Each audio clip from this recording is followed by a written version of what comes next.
हाथों में तिरंगा लेकर झारखंड की खूबसूरती और पहचान को लेकर युवक कर रहा पदयात्रा। यात्रा के 209वें दिन 14 जिलों का भ्रमण कर पहुंचा चतरा। पॉकेट में नहीं है 1 रुपए। वैसे तो झारखंड खनिज संपदाओं और प्राकृतिक सौंदर्य से भरा पूरा है। राज्य के लगभग सभी जिलों में हरे भरे पेड़ पौधों से घिरे जंगल और पहाड़ झारखंड के नाम को प्रदर्शित करती है।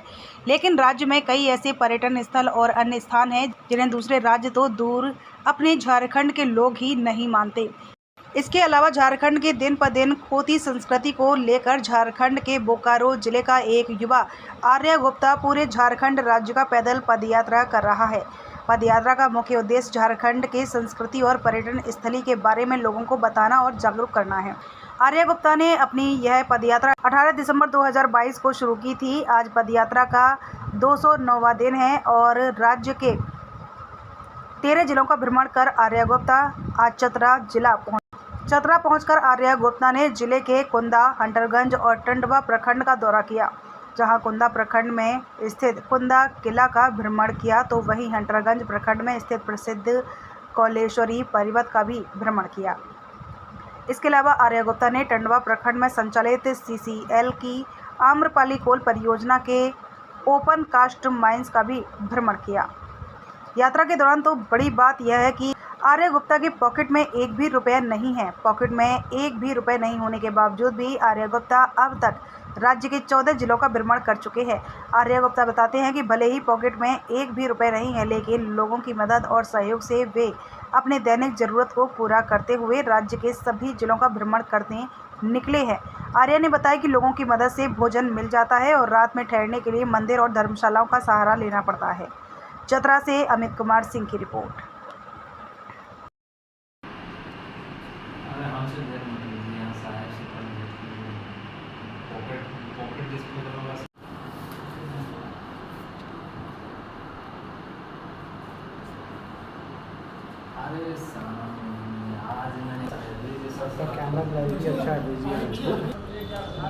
सबसे पहले तो जोहार आप सबको।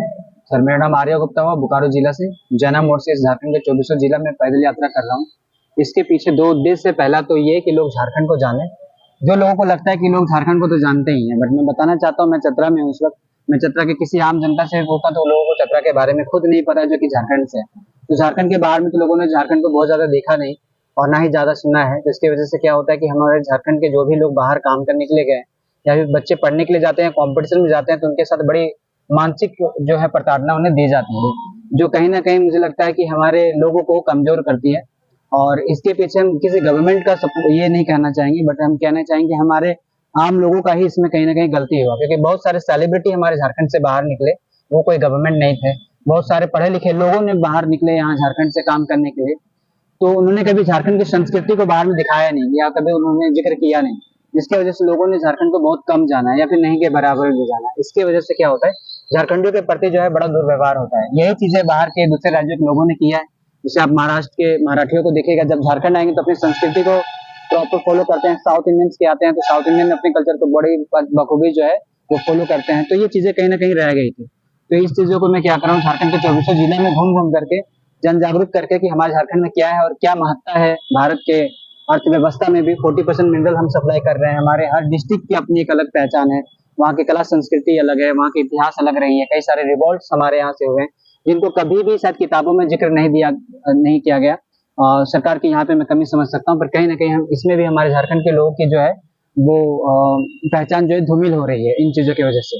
तो मुझे लगा कि मैं पूरे झारखंड घूमूं और झारखंड के चीजों को जो यहाँ पे पहचान बनाने के काम कर रही है उसको अपने सोशल मीडिया के माध्यम से लोगों तक दूर दूर तक पहुंचाऊं, ताकि हमारे झारखंडी भी जब बाहर जाए तो उनके साथ भी वो सम्मान मिले, उनको वो इज्जत मिले, उनको जो डिजर्व करते हैं वो मिले जो दूसरे राज्य के लोगों को मिलता है। और अब तक सर 18 दिसंबर को मैं निकला था। ये 14वां जिला है जिसको मैं लगभग आज जो है इटकोरी की ओर अब जा रहा हूँ, और ये कल जो है चतरा डिस्ट्रिक्ट हो जाएगी और 15 डिस्ट्रिक्ट की ओर मतलब हजारीबाग की ओर में रुक कर लूंगा।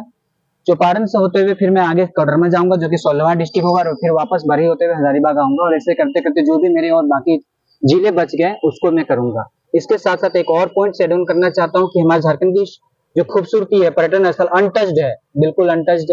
इसके बारे में बहुत ज्यादा भी जिक्र नहीं मिला है। तो इससे क्या हो रहा है कि मैं लोगों को ये करवा रहा हूँ, अवगत करवा रहा हूँ अपनी चीजों से। तो लोग जब विजिट करेंगे झारखंड तो स्वतः झारखंडियों को जानेंगे, और लोग ज्यादा विजिट करेंगे, पर्यटन स्थल को घूमने आएंगे, पुरातात्विक स्थल को घूमने के लिए आएंगे। जैसे कि हमारा इटकोरी भद्रकाली मंदिर भी जो है कहीं ना कहीं पुरातात्विक स्थल ही है, क्योंकि जैन, बौद्ध और हिंदू सनातन धर्म के कई सारे जो है कलाकृतियां वहां पे मिली है।